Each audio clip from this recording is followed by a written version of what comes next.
Gente, boa noite. Nós vamos mais uma vez reiniciar o nosso estudo das terças-feiras. E como de costume, nós vamos fazer a nossa prece inicial. Vamos fechar os olhos por alguns instantes e tentar passar uma borracha em todo o nosso pensamento. Vamos deixar a nossa mente bem limpa, bem tranquila. Tudo que passou no dia ficou para trás. Os nossos problemas do amanhã, nossas responsabilidades vão ficar para trás. Simplesmente agora nós vamos estar focados nos instantes em que aqui estaremos reunidos, no ideal de absorver ao máximo as lições do Evangelho, as lições da doutrina espírita, e que elas possam se tornar um patrimônio de cada um de nós. Que façamos a força de manter o pensamento ligado, não deixar que ele vagueie por aí. Isso facilitará demais a nossa sintonia e o clima no nosso ambiente se tornará propício àquilo que nós nos propomos. Que Deus, nosso Pai, abençoe a cada um de nós, abençoe aos nossos irmãos que nesta noite, porventura, não puderam comparecer a essa reunião, que aonde estiverem, recebam o nosso carinho, a nossa prece, a nossa vibração. Que nossos queridos irmãos espirituais, nossos mentores, possam também compartilhar conosco desses momentos, nos intuindo, nos fortalecendo, nos dando a intuição que tanto nos é necessária. Que Deus nos abençoe, nos ilumine hoje e sempre. Que assim seja. Muito bem. Como de costume, não muito longínquo, né? Faz 3 semanas que nós estamos adotando esse modo de iniciarmos a reunião. Eu vou ler o terceiro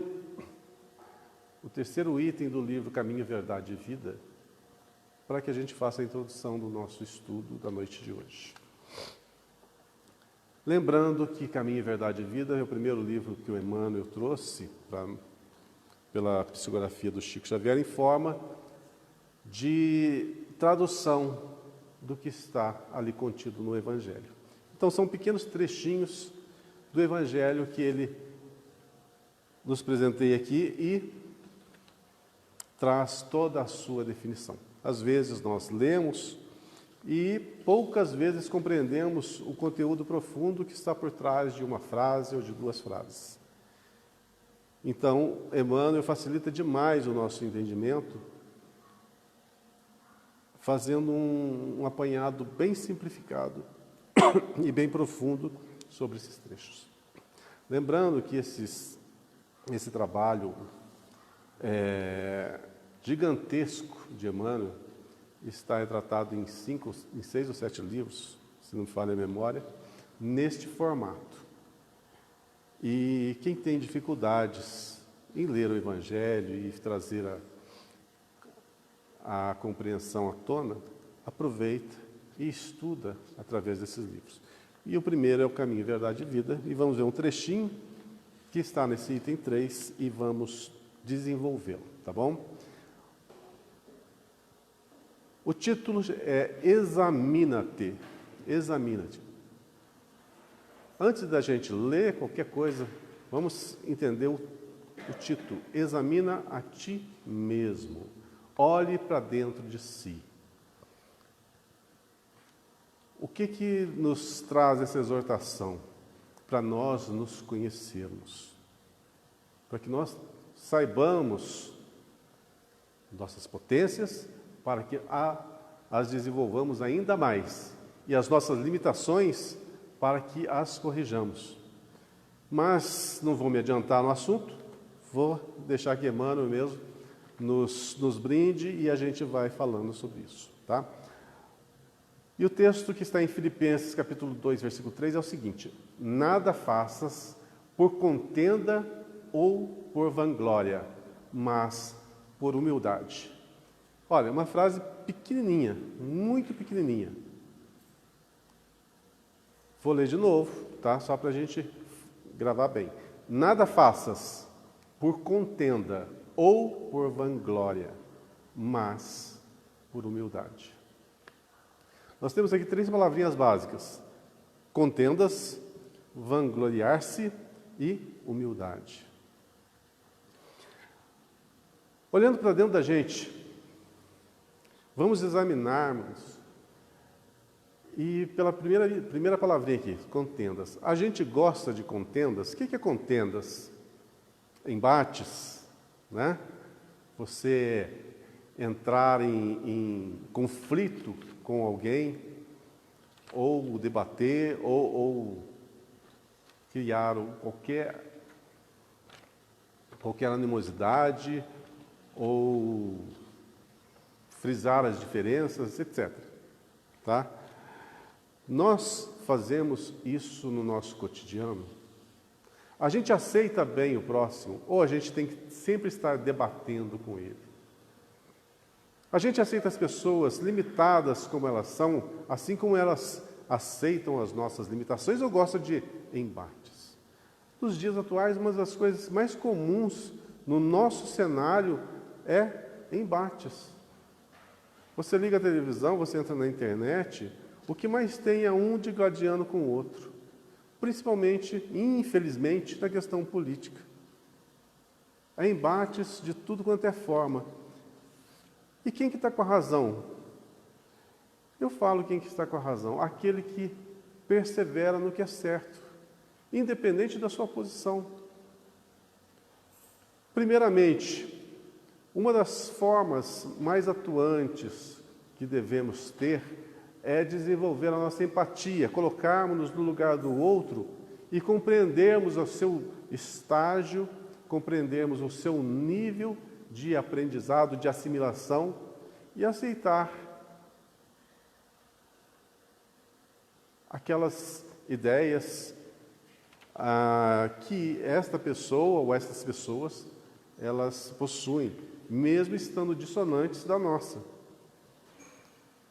Mas, quando há dissonância e a gente procura o embate, isso é salutar ou não? Devemos aceitar ou não? Pois é, a vida nada mais é que um grande cabedal de experiências que faz com que a gente evolua, a gente melhore na luta, na prática. Se você não viver o problema, você jamais saberá como solucioná-lo. Então, o que nos compete fazer? Fugir à contenda ou aceitar? A questão é muito complexa. Você pode respeitar a ideia alheia sem ter que aceitá-la como uma verdade para si. Você evitando contendas, você traz a pessoa para o seu lado e, consequentemente, aí ela vai ter condições de ouvir também o que você tem a dizer. E nessa troca de experiências, nessa troca de pensamentos, de ideias, todos saem fortalecidos. Pois nós, por mais que nos esforcemos, por mais que nos aprimoremos, ainda temos muito o que melhorar. E aceitar, ouvir, entender faz parte do quê? Do nosso aprimoramento, tanto intelectual quanto moral. Se você aceita, se você tem a empatia, você tem o respeito, você está desenvolvendo as suas qualidades morais.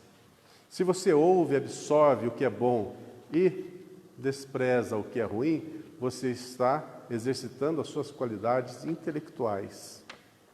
Então, de uma forma ou de outra, a gente está sempre aprendendo. O melhor a fazer é o quê? Nunca parar. Estar sempre em contato. estar sempre vivendo. Não fugir, não se esconder do mundo ou das dificuldades que ele nos apresenta, mas sim enfrentar. Enfrentar de uma forma racional.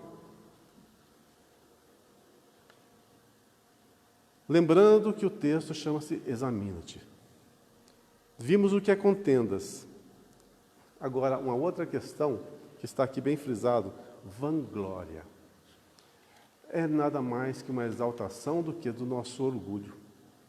Exaltamos o nosso orgulho, às vezes, para demonstrar o quê? Que sabemos mais, que estamos em melhores condições, que podemos mais. Então, é outra coisa, outra falha nos nossos princípios que necessita ser corrigida. Vangloriar-se nunca. E, vírgula aqui, mas por humildade. Humildade é outra palavra que a gente precisa bem compreender. Humildade é você se colocar na condição do próximo. Se a condição dele é mais simplória, coloque-se na mesma posição. Você não precisa demonstrar que é maior que ele, mas sim que é igual a ele. E aqueles que estão muito acima de nós, tenhamos a humildade de compreender que temos muito a evoluir, muito a melhorar, até chegar nesse patamar.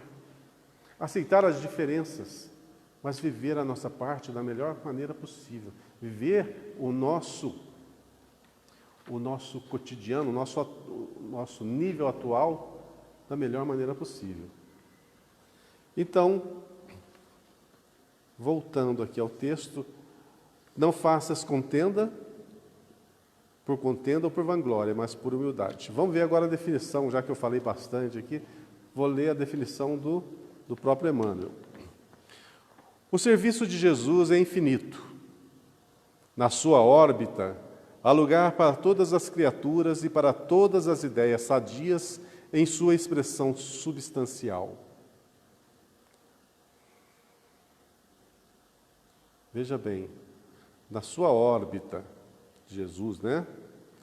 Há lugar para todas as criaturas e para todas as ideias sadias, independentes do nível que o indivíduo se encontre, no mais simplório ao mais evoluído.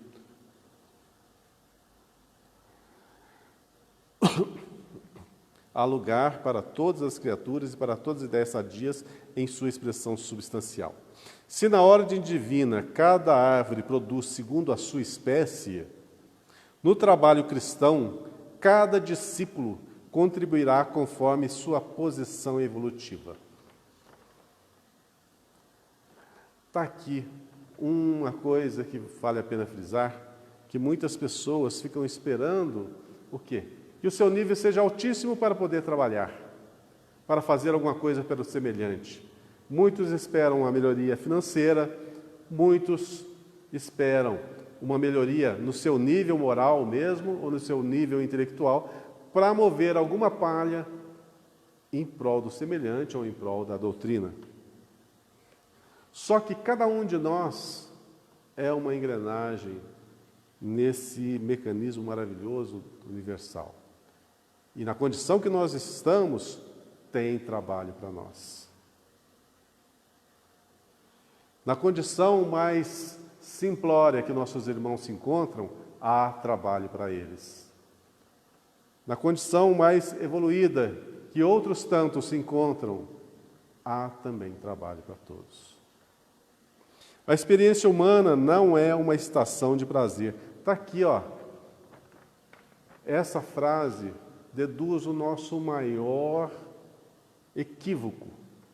A gente pensa que a experiência humana é o quê? Viver todas as experiências que o prazer pode nos conceder. Seja ele no luxo, seja ele no poder, seja ele na riqueza e outras coisitas mais. O homem permanece em função do aprendizado e nessa tarefa é razoável que saiba valorizar a oportunidade de aprender, facilitando o mesmo ensejo aos semelhantes. O homem permanece em função de aprendizado constante, independente de que situação que ele esteja. Vamos pegar um caso bem inusitado. Aquela pessoa que não abandona o leito de forma alguma. Aquela que já nasceu com problemas seríssimos de saúde e não vai conseguir levar uma vida normal. Vai ficar atrelado ao leito por muitos e muitos anos, até que seu desencarne ocorra. Ele está aprendendo? Com toda certeza. E muito, e muito. Cada um tem, como eu sempre digo, tem o seu dossiê. Cada pessoa tem o seu currículo. Tem as suas histórias pretéritas que culminaram justamente nessa fase atual que nós estamos. Então nenhum de nós está no lugar errado, nenhum de nós está passando por experiências que não necessite e nenhum de nós está vivendo com pessoas que são totalmente desconhecidas ou que não são afins. Muito pelo contrário, nós estamos no lugar certo, com as pessoas certas e aprendendo aquilo que nós precisamos. Estamos no momento exato da história para o nosso desenvolvimento. O apóstolo Paulo compreendeu essa verdade, afirmando que nada deveremos fazer por espírito de contenda e vanglória, mas sim por ato de humildade. Quando praticares alguma ação que ultrapasse o quadro das obrigações diárias, examine os móveis que a determinaram. Se resultou do desejo injusto de supremacia, aí vem a vanglória, né? Se obedeceu somente à disputa desnecessária, ou se está em contendas com alguém, justamente para se sobressair. Cuida de teu coração, para que o caminho te seja menos ingrato. Mas, se atendeste ao dever, ainda que haja sido interpretado como rigorista e exigente, incompreensivo e infiel, recebe as observações indébitas e passa adiante. E outra coisa que vai acontecer justamente quando nós trilhamos ou tentamos trilhar o caminho do bem, é que outras pessoas vão achar que nós somos o quê? Muito certinhos, muito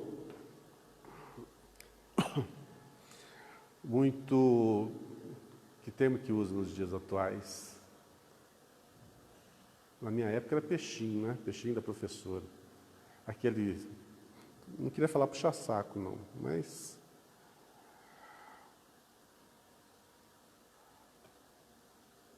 nós recebemos críticas.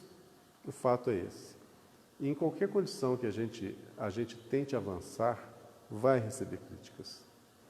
Olha só, a própria situação religiosa do nosso país, não vou fora do país, não, já nos demonstra que há uma certa concorrência entre as religiões, uma falando um pouquinho da outra, uma denegrindo a outra. Então, se você caminha por uma, outras pessoas menos preparadas vão, às vezes, dar os seus pitacos e muitas vezes isso machuca, isso fere, né?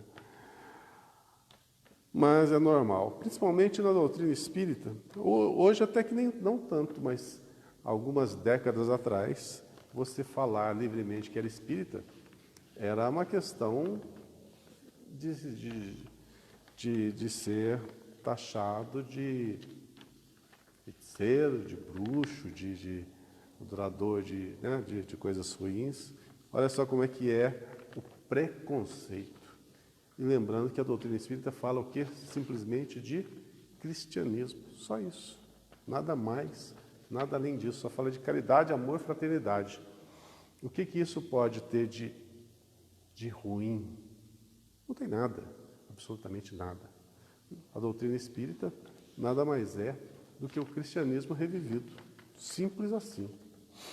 Mas, muitas vezes, no nosso dia a dia, na doutrina, vamos nos deparar com pessoas que não compreendem dessa forma. e isso pode chegar a nos ferir um pouco. Mas recebe as observações indébitas e passa adiante. Continua trabalhando em seu ministério, recordando que, por servir aos outros com humildade, sem contendas e vanglórias, Jesus foi tido por imprudente e rebelde. O próprio Cristo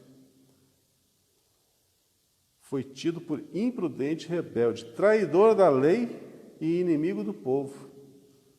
Tudo o que ele não foi, recebendo com a cruz a coroa gloriosa. Essa história todos nós conhecemos muito bem, sabemos muito bem. Mas uma admoestação é que, às vezes, nós esperamos as glórias pelos atos pequenininhos que fazemos ou pensamos que fazemos. O fato é que, quanto mais trabalhamos no bem, mais incomodamos outras pessoas. Mas isso faz parte, a luz atrai. Então, quando nós acendemos uma centelha no nosso íntimo, com certeza, muitos serão atraídos. E muitos têm inveja dessa luz. Gostariam de estar ali, de tê-la, mas com o mínimo esforço ou esforço algum. O fato é que devemos estar preparados para todas as situações da nossa vida. Evitando contendas, evitando discussões, evitando granjear inimigos. Não nos vangloriarmos porque fazemos muito pouco. Recebemos muito e fazemos quase nada.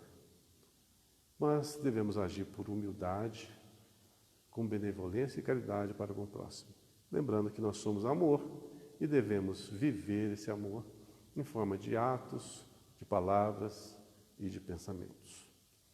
Bom, essa é a nossa introdução da noite de hoje. Nós vamos dar, então, continuidade ao roteiro da apostila. O que nós estávamos falando mesmo, Paulo? Refresca a minha memória. O que era o assunto mesmo? Mas isso fazia parte de qual módulo? Transição planetária, né? Então, nós estamos no finalzinho, para vocês que estão vindo pela primeira vez, nós estamos no finalzinho da apostila. Estamos falando sobre transição, esse período conturbado que nós estamos vivendo, né? Já estava predito lá no Evangelho, lá atrás, mas estamos vivendo hoje em dia esses dias tão longamente esperados. E sobrevivendo como estamos a essa situação, e vamos passar por isso, seja aqui no plano físico, ou seja no plano espiritual, nós haveremos de compreender que estamos nesse embate, estamos nesse trabalho de aprimoramento, justamente para acendermos a nossa luz interior. E essa luz interior, ela é acesa a partir de dois elementos básicos, né? Se fosse eletricidade, ia falar positivo e negativo, né? Mas aqui não tem nada a ver, nós vamos falar sobre intelectualidade e sobre moral. Evolução intelectual e evolução moral. Esses são os dois alicerces básicos da construção do ser humano. A gente não vai muito para cima se não tiver esses dois alicerces. Se a gente tiver um só, por exemplo, só evoluímos moralmente, intelectualmente, que é o mais fácil, vai chegar um patamar que nós vamos fazer tão mau uso do nosso aprendizado que não vamos ter condições mais de avançar. Enquanto a outra ponta não subir, ou seja, enquanto a evolução moral não se der, a intelectual fica estacionada. Por que isso? Porque tem que ter equilíbrio. Nesse universo, tudo gira em torno de equilíbrio. E nós também, como seres vivos desse universo, nós precisamos estar em constante equilíbrio. Quando nós despontamos muito o nosso desenvolvimento para a intelectualidade, em determinada ou determinadas reencarnações, e isso vem a prejudicar um pouco o nosso desenvolvimento moral, porque nós somos tão levados ao desenvolvimento intelectual que deixamos essa outra parte de lado. Então, o que acontece? Geralmente, as nossas próximas reencarnações, elas são programadas para que a gente venha com algumas limitações intelectuais no nosso veículo físico, para que nós possamos ter condições de desenvolver a nossa condição moral. Ou, se não tiver com uma limitação física, a gente pode renascer num local ermo, num local totalmente inóspito, justamente para aprendermos o básico, a conviver, a ser solidários, a compartilhar, a dar valor no próximo, em lugares onde a vida necessita de agrupamento, de força de muitos para o bem comum. São noções básicas na evolução do ser humano. A partir do momento que nós já conseguimos viver em sociedade, nós já conseguimos conviver com o próximo e nós conseguimos desenvolver a nossa empatia para com todos, convivendo bem, não há necessidade mais dessas limitações tão grandiosas. Então, nós passamos de patamar e caímos num patamar mais ou menos o que nós estamos vivendo aqui. Tem facilidades econômicas? Temos facilidades econômicas? Se formos comparar com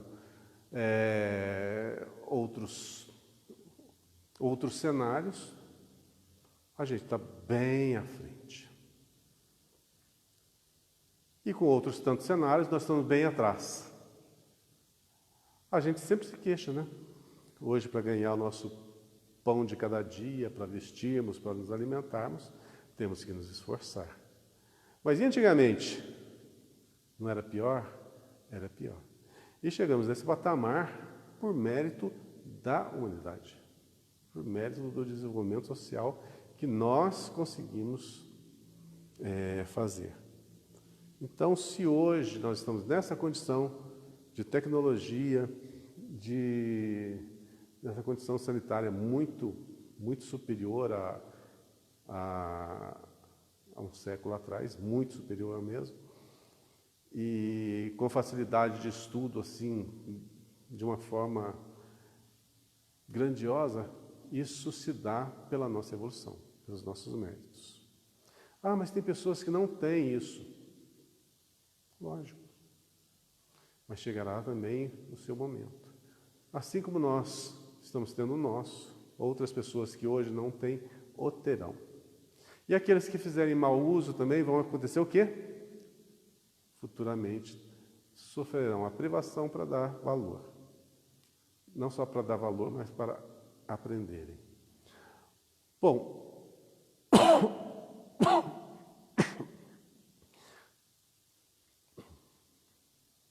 quando nós estamos falando de evolução, estou fazendo essa introdução maiorzinha um pouquinho para vocês entenderem do que nós estamos falando. Nós vamos chegar num patamar de espíritos já desprovidos de certas mazelas, tipo assim, hoje nós somos muito belicosos, ou seja, gostamos de guerrear, a gente sente satisfação em assistir alguma coisa de guerra, de vontade de estar lá empunhando uma espada ou uma arma, matando, guerreando, saqueando. A gente tem essa vontade? Alguém tem essa vontade? Não? Pois é, porque já passamos desse nível. Mas tínhamos. Se a gente estudar, sabendo que somos reencarnacionistas, né? E que nós vivemos vidas pretéritas, a gente sabe que aquele povo lá do passado nada mais era do que nós mesmos. Nós tínhamos aquela condição belicosa. Hoje temos? Alguns têm, outros não. Então, aqueles que já passaram desse patamar,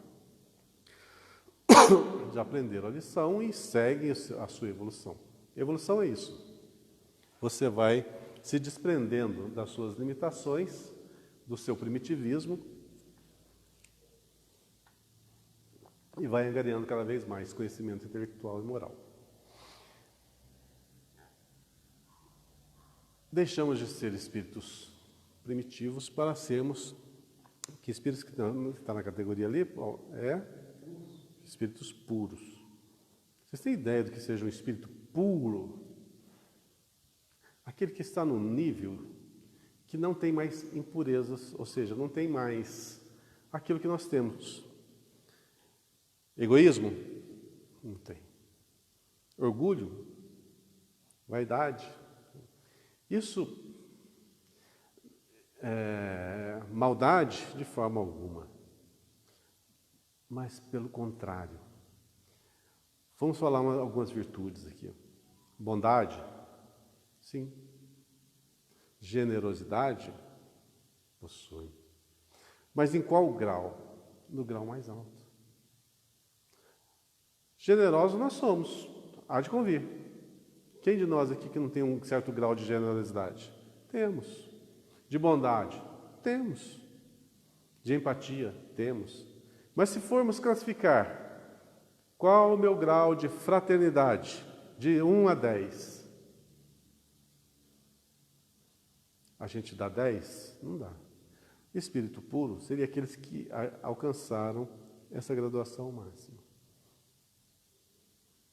Já estão numa condição muito superior à nossa. Necessitam reencarnar? Não. Não necessitam mais. Porque as experiências aqui da Terra, eles já absorveram todas. A gente vai chegar nesse ponto?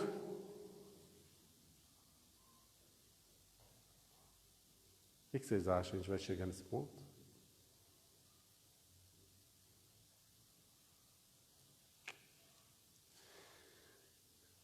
Um dia, mas vai demorar um pouquinho. Como que eu posso afirmar que vamos chegar nesse ponto? Porque tudo na natureza, tudo nesse universo evolui. Tudo se transforma a todo instante e nós fazemos parte. E com toda a certeza, nós evoluímos. Vamos lá, pouco a pouco a alma se eleva e conforme vai subindo, nela se vai acumulando uma soma sempre crescente de saber e virtude. Sente-se mais estreitamente ligado aos seus semelhantes. Comunica mais intimamente com o seu meio social e planetário. Elevando-se cada vez mais, não tarda a ligar-se por laços pujantes às sociedades do espaço e depois ao ser universal. Assim, a vida do ser consciente é uma vida de solidariedade e liberdade, livre dentro dos limites que lhe assinalam as leis eternas. Faz-se o arquiteto do seu destino. Estamos nesse patamar de sermos arquitetos do nosso próprio destino, da gente saber realmente aquilo que nós devemos fazer, traçar, e saber o que vai acontecer lá no final. Às vezes a gente traça planos, né? E a gente escolhe estudar tal coisa, a gente escolhe tal profissão, escolhe tal pessoa para constituir família, a gente escolhe tal trabalho para desenvolver nossa vida profissional. Mas será que todas as nossas escolhas são acertadas? Todas as nossas escolhas vão nos levar àquele caminho que nós realmente almejamos? Sabemos o que estamos fazendo? Nem sempre. Às vezes. Mas muitas vezes equivocamos. E o equívoco faz parte do aprendizado. O erro faz parte do aprendizado. Eu posso dizer, com toda sinceridade, que a gente aprende muito mais com o erro do que com o acerto. O erro dói. E essa dor a gente não esquece. Então, da próxima vez que estivermos frente a frente com a possibilidade de errar, a gente vai lembrar da dor. E isso vai fazer nos pensar. Infelizmente ou felizmente, essa é a nossa companheira de tantos e tantos tempos, a tal da dor. Ninguém gosta dela. Deixa eu contar uma historinha. Eu, quando estava lá com meus 17 anos de idade, primeira vez que eu frequentei uma palestra espírita, um palestrante de uma outra cidade que estava vindo aqui para Pouso Alegre, fui assistir. E o tema da primeira palestra que eu ouvi chamava-se A Dor. Eu lembro que eu tenho entrado, assim, a dor, o que esse homem vai falar? O que esse rapaz vai falar sobre esse tema, a dor? O que tem a ver com o espiritismo, né? Pois é, não me esqueci da palestra até hoje. E uma das coisas que ele falou é o seguinte, que essa é a nossa melhor companheira. É que ela nunca nos abandona nos momentos em que erramos. Que ela vai estar sempre ali, nos mostrando o nosso erro. E quando a gente corrige, ela desaparece. Ela é que nos norteia. Se não tivéssemos essa companhia, íamos fazer muitas e muitas mais coisas erradas. Íamos atrasar muito mais o nosso desenvolvimento moral e intelectual. Nossa melhor amiga se chama dor. Porque ela não nos deixa ir muito mais além dos erros que nós já cometemos. E sempre que estamos no mau caminho, é ela que nos puxa de volta para o caminho que devemos seguir. Impressionante, mas a pura realidade. Nós estamos muitas vezes na condição perfeita de saúde física, de saúde mental, de saúde financeira, e escolhemos os piores caminhos, as piores resoluções, e elas têm consequências. E volta e meia, quando a gente se distancia daquilo que nos é traçado, ela aparece para nos acompanhar, para não nos deixar só e para ajudar-nos a voltar para o caminho certo. Às vezes, essa amiga caminha conosco até o leito de morte, até o último instante. E ela é tão fiel que mesmo quando os nossos olhos físicos se encerram e abrem-se os olhos espirituais e já estamos na outra dimensão, ela nos acompanha. Para quê? Para que a gente possa compreender o enorme equívoco que cometemos.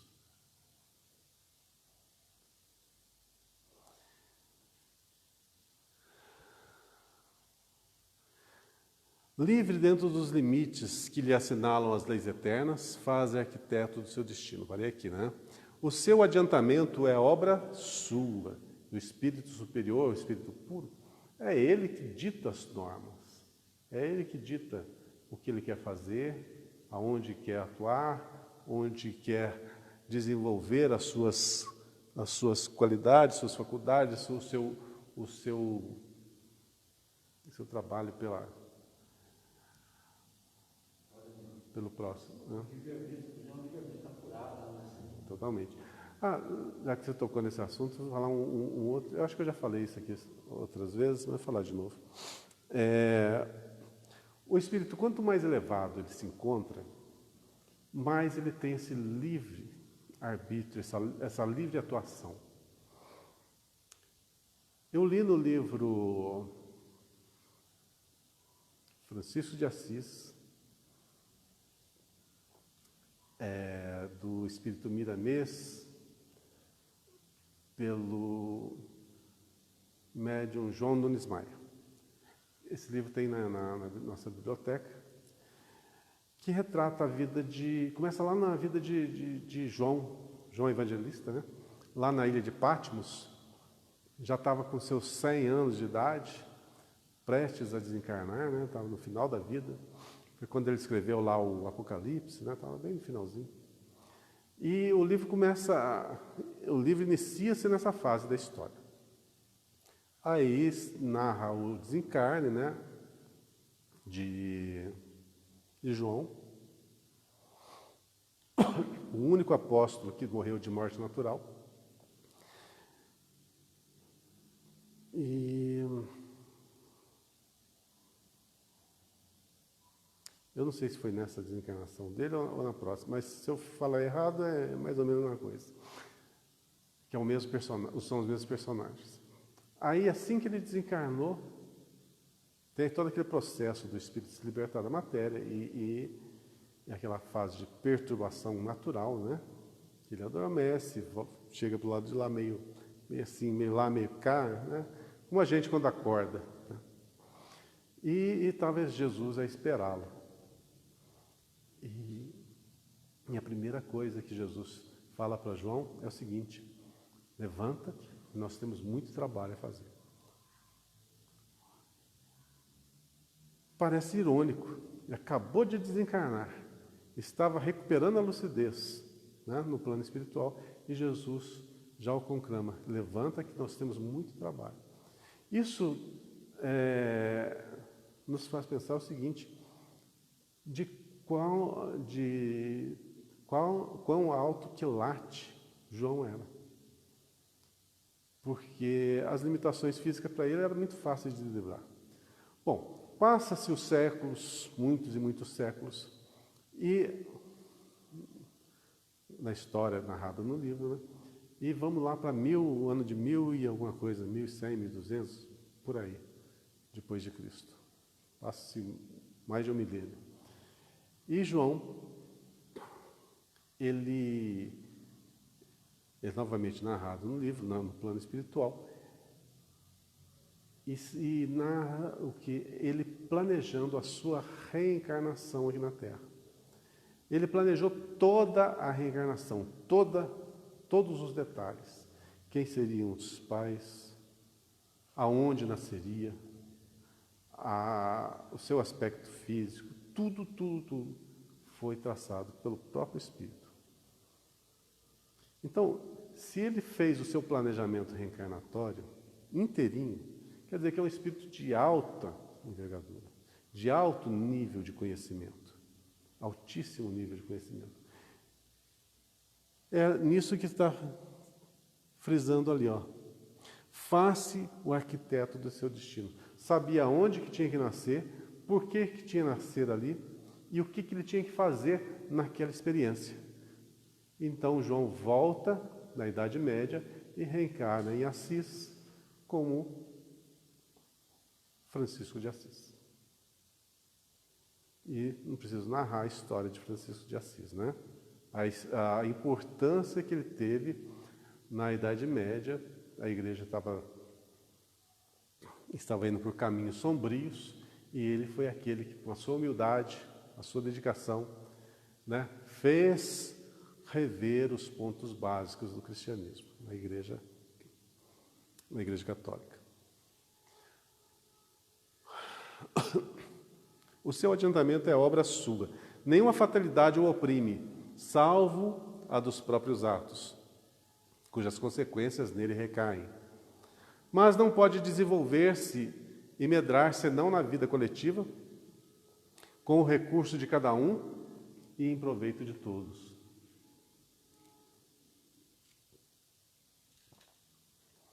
Quanto mais sobe, tanto mais se sente viver e sofrer em todos e por todos.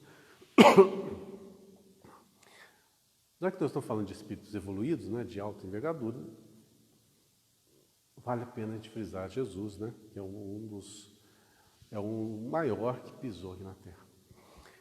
Vocês sabiam que Jesus tinha todas as faculdades mediúnicas? Todas. E aonde ele estava, onde ele estivesse, ele sentia tudo que estava ao redor. Agora, imagine uma coisa. Vamos imaginar a gente primeiro, depois a gente substitui o personagem.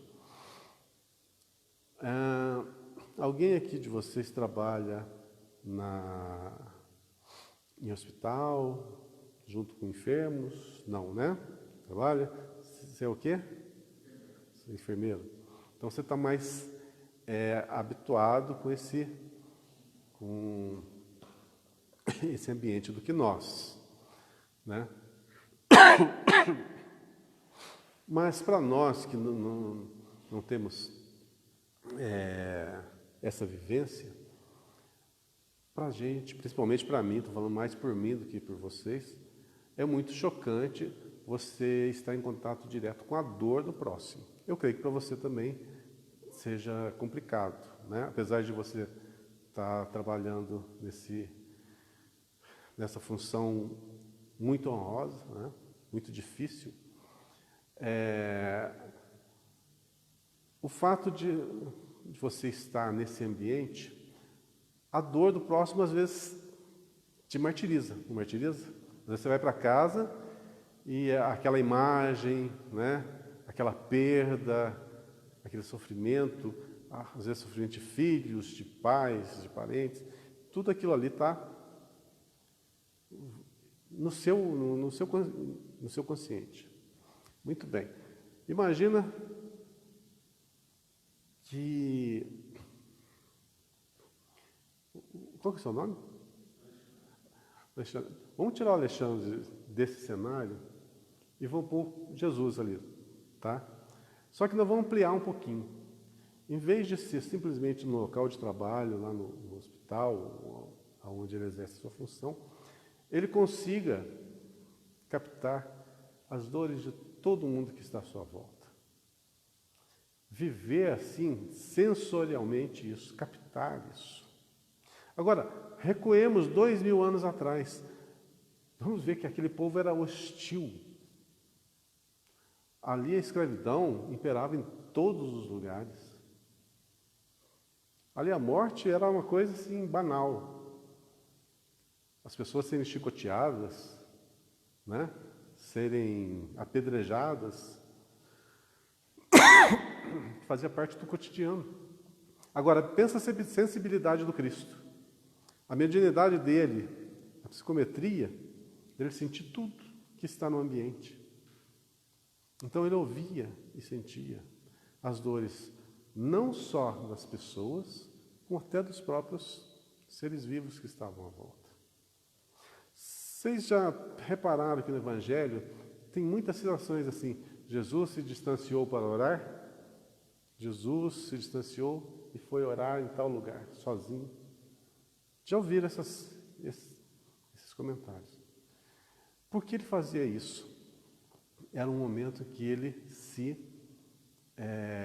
refazia, porque era muito massacrante estar no convívio daquele pessoal, conviver com tantas mazelas, com tanta dor, com tanto sofrimento, e captando isso 24 horas por dia. Porque nós temos os nossos sentidos, a nossa visão, nosso tato, nossa audição, que nos dá a noção do que está à nossa volta. Já Jesus tinha todas as mediunidades, toda a sensibilidade. Tanto é que ninguém precisava falar para ele o que estava passando, que ele já sabia. Tal pessoa tinha isso, tal pessoa era tal pessoa, né? E a procedência, os porquês de tudo. Aliás, o Cristo era o Cristo, né? Mas imagine o grau de dificuldade que ele teve que enfrentar para viver essa experiência de 30 e poucos anos. Não foi fácil. Mas por que ele nasceu com tantas faculdades assim? Não poderia ter sido mais assim como nós, que temos as nossas percepções apagadas temporariamente? Como esconder o sol? Difícil, né? Então, por mais que tenha sido feito o planejamento de um corpo que suportasse altíssima vibração do seu espírito? Eu já falei isso várias vezes. O espírito impõe-se sobre a matéria, né? Então a matéria é totalmente subordinada ao espírito. Então, quanto mais elevado ele for, mais ele vai trazer ao seu corpo físico, ou seja, à matéria, as suas faculdades. Só fazendo um paralelo que Chico Xavier tinha muitas e muitas faculdades mediúnicas, né? Mas o que vocês acham que era mais acentuado no Chico? A sua mediunidade ou a sua bondade?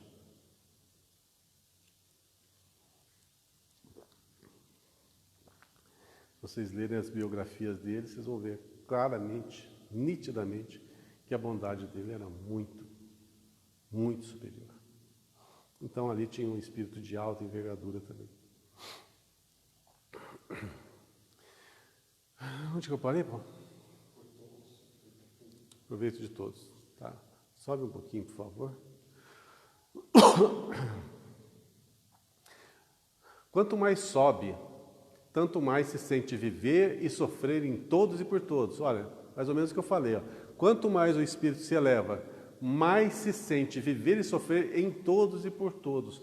Você tem mais empatia com todos que estão à volta. A dor e o sofrimento do outro lhe incomoda acentuadamente. Dá para fazer um paralelo, tem muitas pessoas nesse mundo que tem poder, que tem riqueza, que tem dinheiro, que tem posse, que tem tudo, mas não está nem aí para o resto da humanidade. Isso denota o seu nível ainda inferior. Então, quanto mais a expressão de empatia nós tivermos, de humanidade, de vontade de fazer algo pelo próximo, isso você consegue escalar aí em que nível que está o ser humano. Na necessidade de se elevar a si mesmo, atrai a si para fazê-lo chegar ao estado espiritual todos os seres humanos que povoam os mundos onde viveram. Na necessidade desse espírito elevar-se a si mesmo, atrai para si, como a luz atrai, né, outros, para fazê-los chegar ao estado espiritual todos os seres humanos que povoam os mundos onde viveram. Ou seja, quanto mais elevado o indivíduo se torna, outras pessoas se achegarão dele e serão dele dependentes para o seu estágio evolutivo.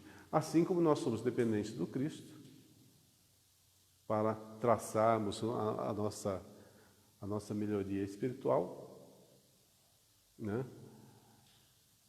Haveremos também de nos mirar em outros expoentes da humanidade. Por exemplo, tem pessoas de outras religiões que adoram, que veneram os santos, né? Principalmente na Igreja Católica, tem pessoas que veneram, eu sou, como é que fala mesmo? Eu sou, fugiu a palavra, devoto. Eu sou devoto de São João, sou devoto de São Pedro, devoto de Maria. Ou seja, é uma pessoa que tem uma grande simpatia por esses expoentes do Evangelho. E se miram o quê? Nos seus feitos, na sua vivência, para aprenderem com eles. Quer fazer por eles o que por ele fizeram os seus irmãos mais velhos, os grandes espíritos que o guiaram na sua marcha. Ok, vamos em frente. As diferentes expressões do amor acompanham, assim, todas as aquisições intelectuais e morais do ser em sua longa trajetória evolutiva, da sensação e do instinto animal até aos puríssimos sentimentos angelicais, pois em suas manifestações o amor se revela como um impulso do ser, que o leva para o outro ser com o desejo de unir-se a ele. Mas, na realidade, o amor reveste formas infinitas, desde as mais vulgares até as mais sublimes. Nós falamos muito sobre esse tema amor, né? Que a gente ainda está engatinhando para compreender essa palavra em toda a sua acepção. O amor já nos guiava quando éramos lá bem embrionários ainda no desenvolvimento. Em toda a nossa fase de despertamento, ele estava presente, nos atraindo a outras pessoas, nos guiando. E quanto mais nós evoluímos, quanto mais nós nos melhorarmos, mais compreenderemos essa lei universal que nos rege. Se tivermos que simplificar tudo isso, simplificar tudo, absolutamente tudo, numa palavra só, o que é a vida, não teria outra que identificasse melhor o significado do que a vida, do que amor. Do começo ao fim. Agora, cabe a nós desenvolver a nossa parte sentimental, nossa parte moral, para compreendermos o que é amor. Ainda usamos essa palavra para compreender o amor como algumas vulgaridades, algumas sensações, mas o amor está muito, muito, muito além disso. A gente tem tantos e tantos exemplos assim, fragmentados na nossa vida, falando de amor. Mas somente a experiência, o contato com outras pessoas, o contato com as diferenças, com as dificuldades, o desenvolvimento das nossas virtudes é que vai fazer justamente que a gente compreenda profundamente o que é amor.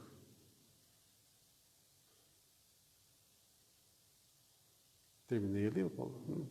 Pode subir falar.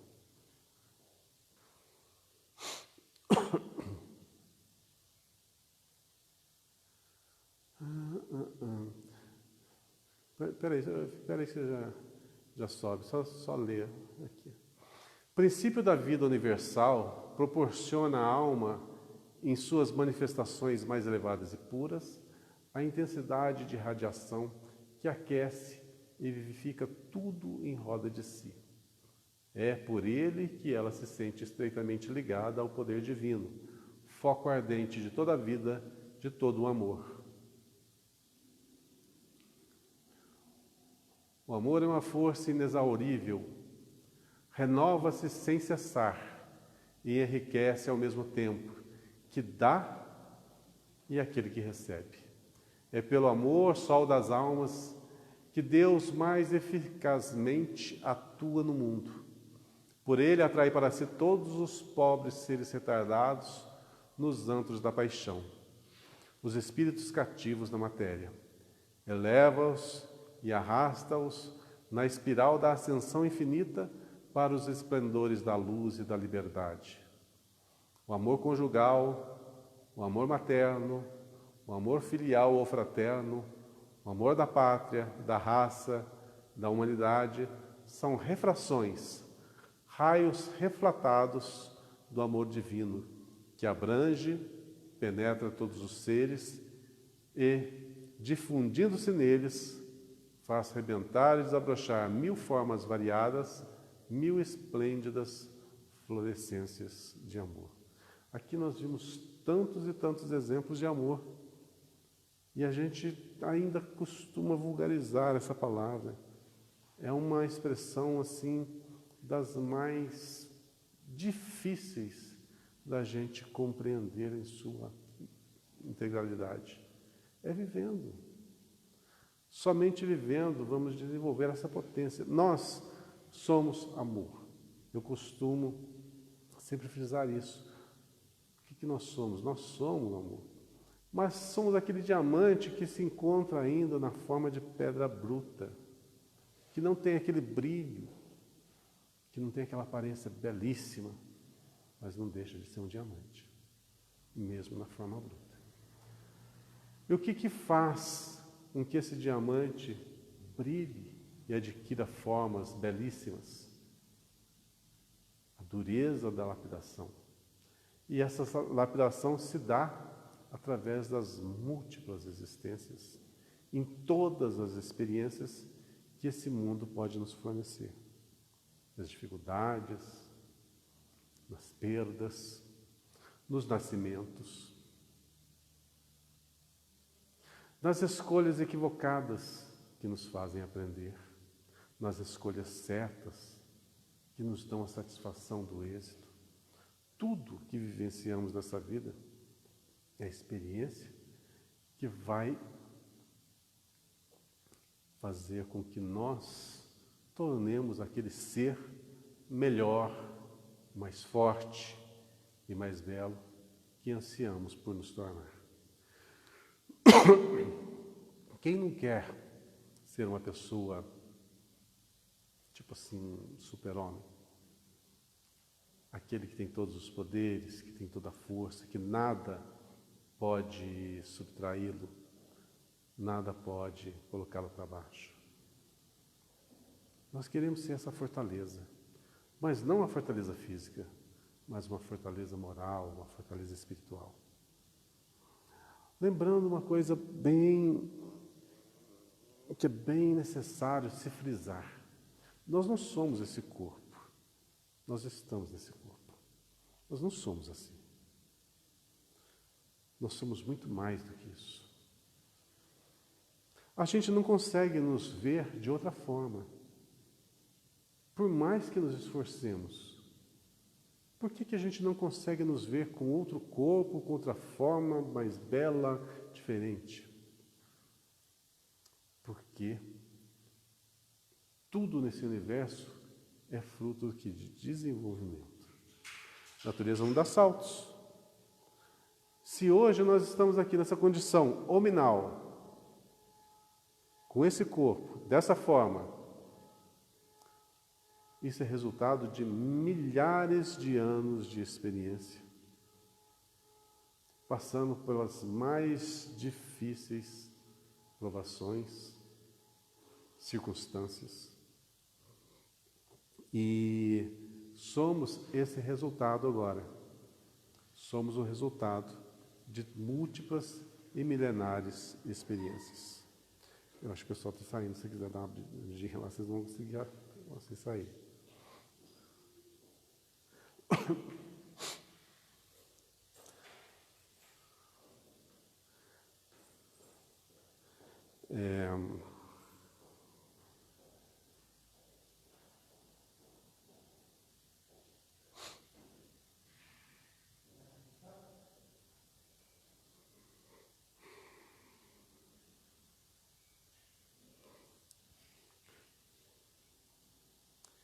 Bom, só para arrematar então, gente,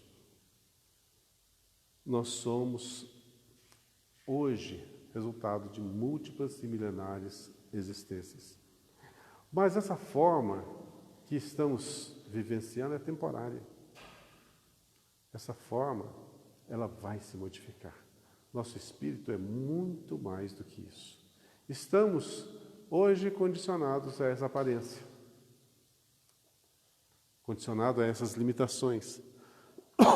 Mas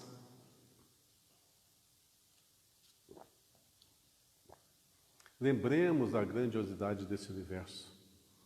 Estamos estagiando num planeta que é um grão de areia nesse universo. Outros grãos de areia existem. Outros grãos de areia nos aguardam para que nós desempenhemos a nossa evolução nesses locais. Tá, mas como falar do futuro está muito e muito distante, vamos falar da nossa realidade do hoje. O que nós ansiamos?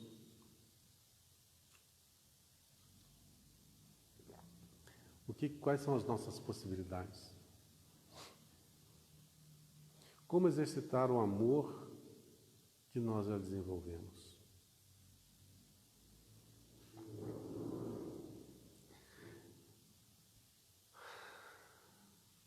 É difícil a gente separar amor de pessoas.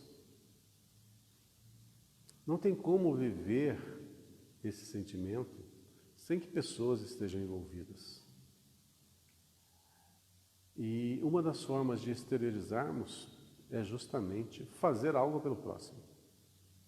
Por exemplo, o que o pessoal aqui hoje está iniciando esse trabalho nas reuniões mediúnicas. É um trabalho de assistência pelo próximo. É um jeito que se tem de utilizar as suas faculdades mediúnicas, suas faculdades natas, né, físicas, para ajudar o próximo. Que próximo é esse? Os nossos irmãos que já partiram do plano espiritual, para o plano espiritual. E tem como ajudá-los? É isso que eles estão fazendo aqui em cima. É uma forma de amor? É. É uma forma de ajudar as pessoas? É. Nosso amigo que foi embora, que trabalha no hospital, lidando diretamente com pessoas, é uma forma de exercitar o amor? Sim. Tendo paciência com aquele que está na condição difícil, vulnerável, que precisa de toda ajuda, todo seguimento. É uma forma de demonstrar amor? É. Aquelas pessoas que estão na lavoura, sob o sol escaldante, carpindo, colhendo, beneficiando, estão desenvolvendo amor? Sim. Estão ganhando seu sustento? Nada mais justo. Mas aquele seu trabalho, muitas vezes,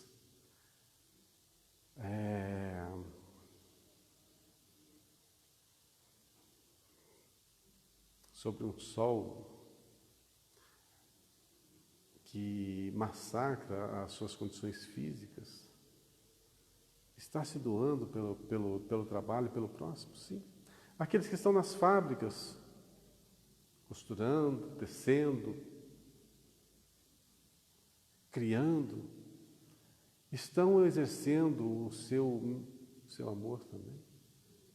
Sim. Porque estão contribuindo para que a sua manufatura chegue a alguém e beneficie alguém. Estão ganhando o seu sustento, nada mais honroso e digno. Porém, por quem trabalham? Pelo próximo. Por quem nós trabalhamos? Sempre pelo próximo.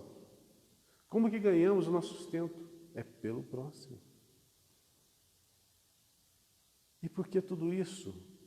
Porque essa é a lição maior que a vida nos determina.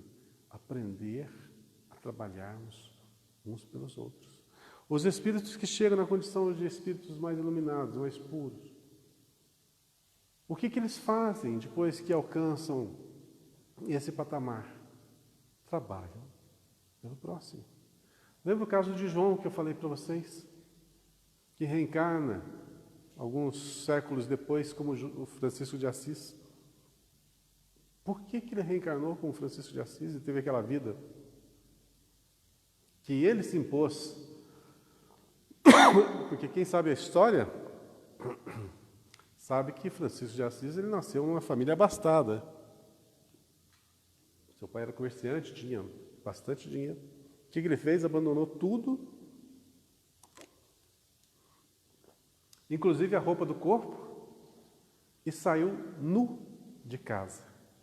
Imagine isso, dá para imaginar isso? Você sair de casa sem nada, sem levar nada. E construir, né, toda uma história, toda uma vivência, por amor ao próximo, por humildade. Não é para qualquer um. não é para qualquer um mesmo. Mas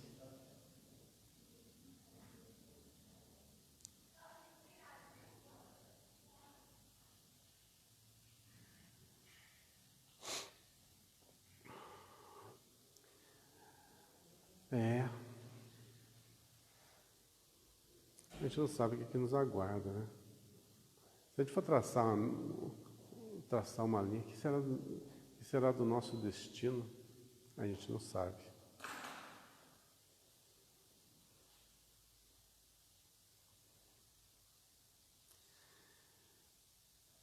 Eu estou fazendo só uma pequena introspecção aqui. Vou fazer só um adendo no que eu estava falando, porque eu tenho que expressar a minha admiração por vocês. Vocês todos que ficam aqui, aguentam 1h30, eu falando. Não é fácil realmente ficar ouvindo 1h30. A gente já viu, né? O pessoal não aguentou. É meio difícil mesmo.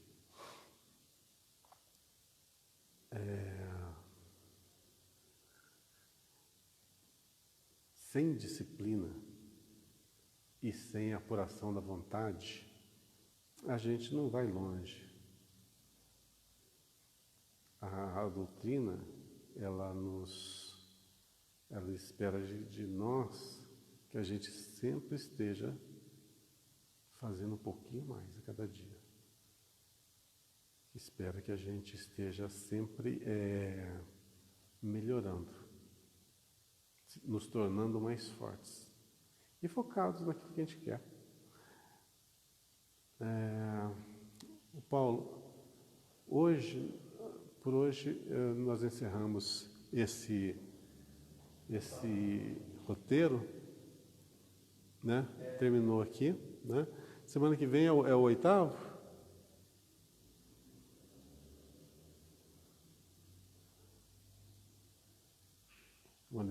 É o 7º, né? É o 7º. Então, semana que vem a gente vê esse o homem de bem, tá? A gente inicia esse trecho e semana que vem a gente continua. Tá joia? É isso.